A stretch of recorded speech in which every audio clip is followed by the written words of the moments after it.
Op de IJsselmar bij Hielpen staan uiteindelijk 28 maalje op het ijs voor de marathon om de Friese titel.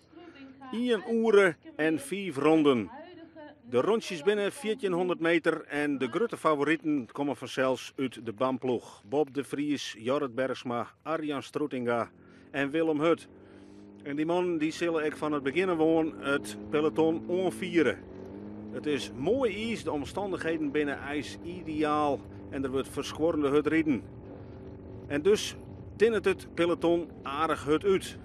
Ja, de grote vraag is vanzelfs, waar kan hier Bob het drieën komen? Waar kan de BAM-ploeg aan? De broeders Nauta hier al een strijdplan betocht. Zij wonen in elk geval meidwaan om de prijzen. Maar de eerste, dat ben alle man in het green van het BAM tenue. En die ploeg, daarin zit ik Bob de Vries. Op de Wijze Zee, op de alternatieve moest hij jelwijs aanhekje. En ek nou is hij binnen de jelloeren al van het ijs. Wat is er aan de hand?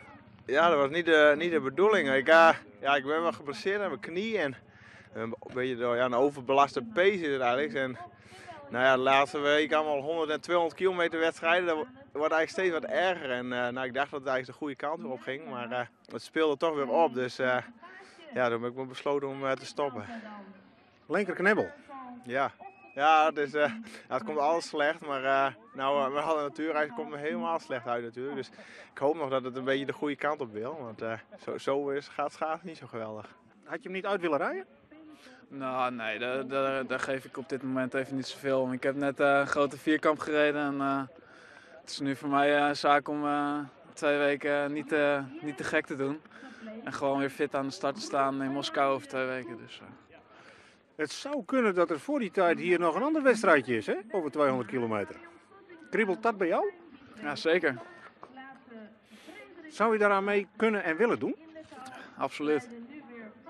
Waar hangt dat vanaf?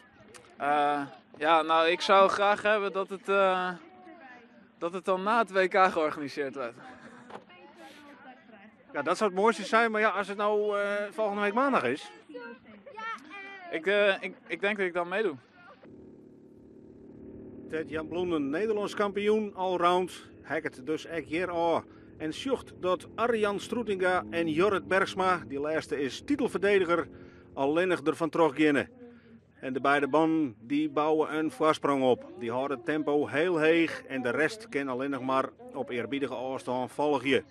En zo zal de wedstrijd ook naar de eind gaan. En dan zoeken we Arjan Stroetinga op kop, daarachter Jorrit Bergsma. En het is Arjan Stroetinga die de nieuwe Friese kampioen is. En Jorrit Bergsma wordt tweede voor Peter Nauta op een derde plek. Arjan Stroetinga, lokwenske. Want ja, daar is er dan de Friese titel. Ja, zeker. Hartstikke mooi. Is die mij van? Want ja, het weer wel een afvalkoers, hoor. Ja, het voelt op zich wel mij. Ik rijd wel lekker, dus ja, het voelt wel mij.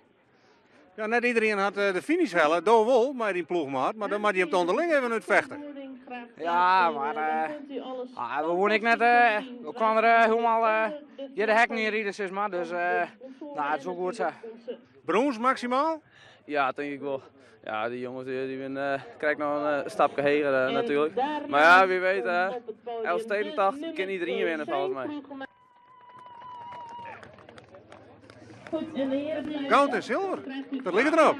Ja, het is een titel, de wereldtitel in Friesland. En ik vind het onbegrijpelijk dat mensen er net binnen. Nou, een aantal van die mannen win je wel. Nee, alle jaar winnen ze. Alle jaar winnen ze er. Maar goud en zilver is natuurlijk prachtig. Maar dat Bob de Vries er binnen jaloeren aan had, is minder. Ja, wist als trainer altijd een krijg bezwaar om datgene wat net goed is, zeg maar. Dus je bent meer met de verliezers bezig dan met de winnaars. En Bob heeft een blessure, een lastige blessure. En ja, daar zijn we druk mee aan de slag om dat goed te krijgen.